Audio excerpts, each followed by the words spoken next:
Hello friends, welcome to சமையல் புதிது. இன்றைக்கி நம்ம வீடியோவில் பார்க்க போகிற ரெசிபி டிஃபன் ஐட்டத்துக்கெலாம் வச்சு சாப்பிட்ற மாதிரி ரொம்ப அட்டகாசமான சுவையில் சட்னி ரெசிபி பார்க்க போகிறேங்க.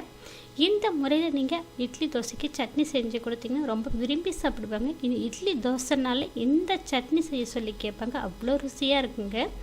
இந்த சட்னி வீடியோவை பார்த்துட்டு இதே முறையில் இதே அளவில் ட்ரை பண்ணி பார்த்துட்டு எப்படி வந்துச்சுன்னு உங்களுடைய கருத்துக்களை ஷேர் பண்ணுங்கள்.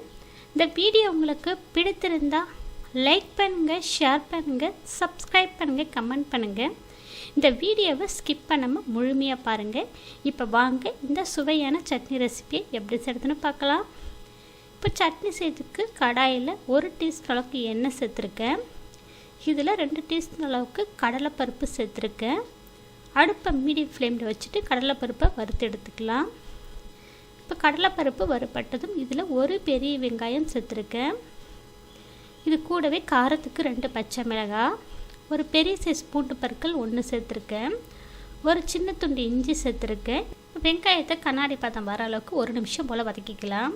இப்போ வெங்காயம் கொஞ்சம் கலர் மாறினதும் 1 தக்காளி பழம், நல்ல பழுத்த பழமாக பெரிய சைஸ் தக்காளியாக சேர்த்துருக்கேன். இப்போ தக்காளி சேர்த்ததுக்கப்புறம் வெங்காயம், தக்காளி, இஞ்சி, பூண்டு எல்லாத்தையும் நல்லா ஒரு 3 நிமிஷம் போல் மிதமான தீயிலே வதக்கி எடுத்துக்கலாங்க. இப்போ பாருங்கள், வெங்காயம் தக்காளி எல்லாமே நல்லா வதங்கிடுச்சுங்க. இப்போ ஸ்டவ் ஆஃப் பண்ணிவிட்டு 2 டீஸ்பூன் அளவுக்கு பொட்டுக்கடலை சேர்த்துருக்கேன். இப்போ இந்த சட்னிக்கு தேவைக்கேற்ப 1/4 டீஸ்பூன் அளவுக்கு கல் உப்பு சேர்த்துருக்கேன். இப்போ ஸ்டவ் ஆஃப் பண்ணி தாங்க இருக்குது. இந்த சூடெல்லாம் நல்லா மிக்ஸ் பண்ணிக்கிறேன். இப்போ மிக்ஸ் பண்ணி சூடு ஆறினதுக்கப்புறம் மிக்ஸி ஜாரில் சேர்த்துக்கலாங்க. இப்போ மிக்ஸி ஜாரில் சேர்த்ததுக்கப்புறம் கொஞ்சமாக தண்ணி சேர்த்து சட்னியை கொஞ்சம் கொரப்பாக அரைக்கணும். ரொம்ப நைஸாக அரைக்கக்கூடாது, கொஞ்சம் கொரப்பாக கொஞ்சம் கெட்டியாக அரைச்சி எடுத்துகிட்டு வந்துருக்குங்க.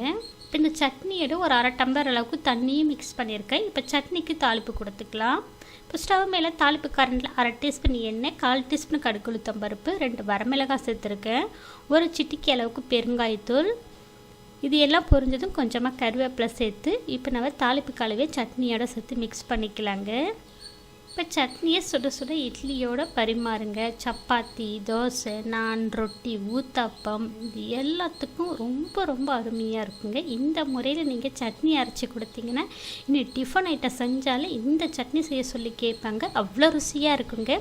கண்டிப்பாக ஃப்ரெண்ட்ஸ், இந்த வீடியோவை பார்த்துட்டு இதே முறையில் இதே அளவில் ட்ரை பண்ணி பார்த்துட்டு எப்படி வந்துச்சுன்னு உங்களுடைய கருத்துக்களை ஷேர் பண்ணுங்கள். இந்த வீடியோ உங்களுக்கு பிடித்திருந்தா லைக் பண்ணுங்கள், ஷேர் பண்ணுங்கள், சப்ஸ்கிரைப் பண்ணுங்கள், கமெண்ட் பண்ணுங்கள். நன்றி, வணக்கம்.